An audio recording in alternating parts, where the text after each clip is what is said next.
la certitude que quand tu meurs, tu pars au ciel. Tout le monde ne part pas au ciel. Tout le monde n'est pas enfant de Dieu. Il y a les enfants du diable. Il y a les enfants de Dieu. On devient enfant de Dieu quand Christ enlève le péché de ta vie. Nous voulons le dire à tous les hommes que si tu meurs avec le péché dans ta vie, même si on te fait la messe, même si quelqu'un vient mentir sur ton corps pour que Dieu te place à sa droite, c'est un mensonge. Si tu meurs avec le péché, Dieu t'envoie en enfer. Nous bénissons le Seigneur. Le deuxième type de péché qui est dans la vie de tous les hommes, ce sont les péchés de nos ancêtres. Exode chapitre 20, versets 4 à 5. Tu ne te feras point d'image taillée, ni de représentation quelconque. Tu ne te feras point d'image taillée, ni de représentation quelconque. Des choses qui sont en haut dans les cieux. Des choses qui sont en haut dans les cieux. Qui sont en bas sur terre. Qui sont en bas sur terre. Et qui sont dans les eaux plus bas que terre. Qui sont dans les eaux plus bas que la terre. Tu ne te prosterneras point devant elles. Tu ne te prosterneras point devant elles. Et tu ne les serviras point. Et tu ne les serviras point. Car moi, l'Éternel, ton Dieu, moi, Yahvé, ton Dieu, je suis un Dieu jaloux. Je suis un Dieu jaloux.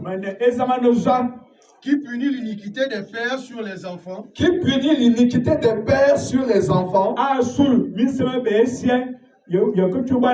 Jusqu'à la 3e et la 4e génération de ceux qui me haïssent. Jusqu'à la 3e et la 4e génération de ceux qui me haïssent. Le Dieu d'Abraham, le Dieu d'Isaac, le Dieu de Jacob, le Dieu qui s'est révélé à Moïse sur le mont Horeb. Ce Dieu-là dit, il punit l'iniquité des pères sur les enfants jusqu'à la 3e et la 4e génération. Ça veut dire que nos parents qui ont vécu dans l'idolâtrie, donc les malédictions de leurs péchés sont sur les enfants jusqu'à la 3e et la 4e génération. Montre ça dans la Bible. Sinon, c'est ta perdition. Tu iras en enfer. Tu vas brûler en enfer. Si on t'a dit que la réincarnation existe, on t'a menti. Si on t'a dit qu'il n'y a pas d'enfer, on t'a menti. Si on t'a dit que tout le monde va au paradis, on t'a menti. Nous ne vont au paradis que les chrétiens qui sont nés de nouveau.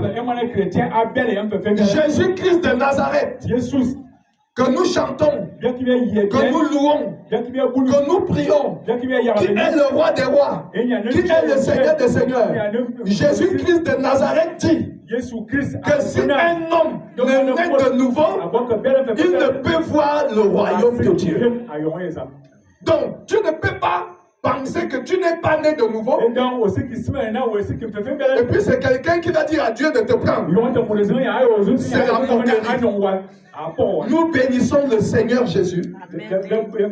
Parce que notre frère Gérard Ondedou est né de nouveau. Nous lui avons montré dans la Bible comment Dieu efface les péchés des hommes. Tous les hommes ont 4 types de péchés. Le premier type de péché, c'est le péché d'Adam. Tu l'as acquis. Quand ta mère et ton père ont fait le secret, David dit, ma mère m'a conçu dans le péché.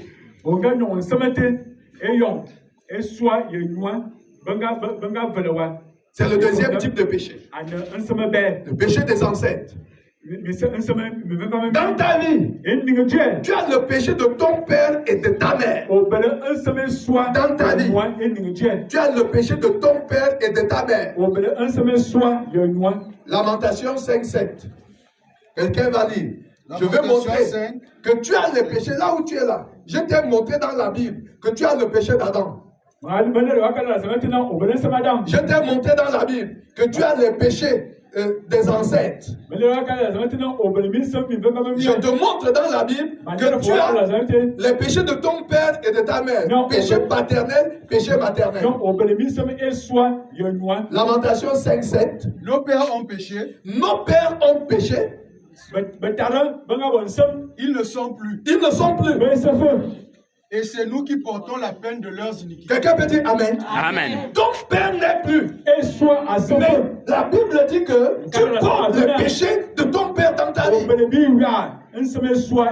C'est pourquoi Jean 1:13 dit non du sang.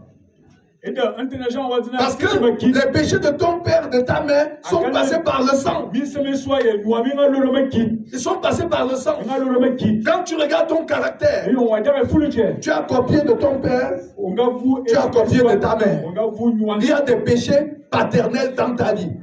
Est-ce qu'on t'a montré dans la Bible comment on enlève les péchés paternels? Dieu.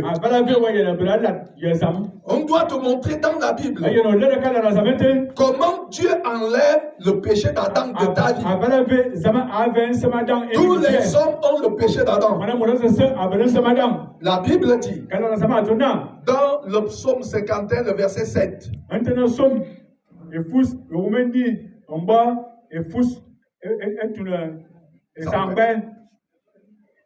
La Bible dit, voici, je suis né dans l'iniquité. La Bible dit, voici, je suis né dans l'iniquité. Et ma mère m'a conçu dans le péché. Et ma mère m'a conçu dans le péché. Donc, de quel péché il s'agit? Il s'agit du péché d'Adam.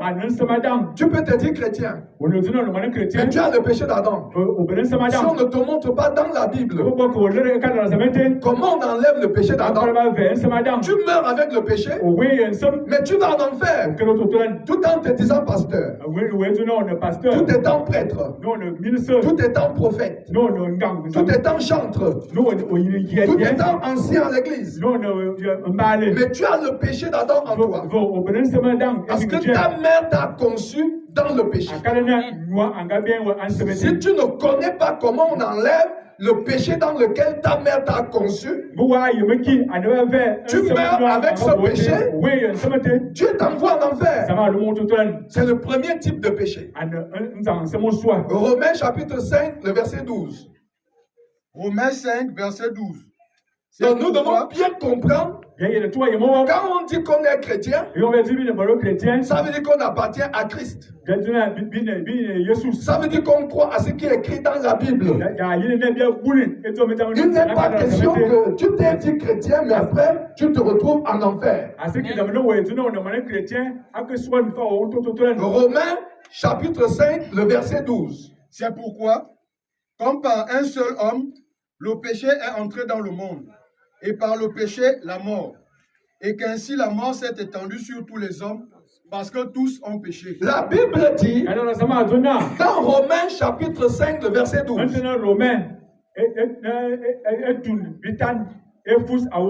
Ce verset-là est écrit dans toutes les Bibles du monde.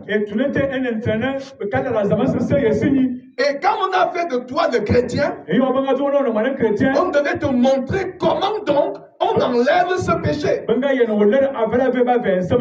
5:12. C'est pourquoi, comme par un seul homme, le péché est entré dans le monde. Le péché au singulier est entré dans le monde. Et par le péché, la mort. Et la mort s'est étendue sur tous les hommes.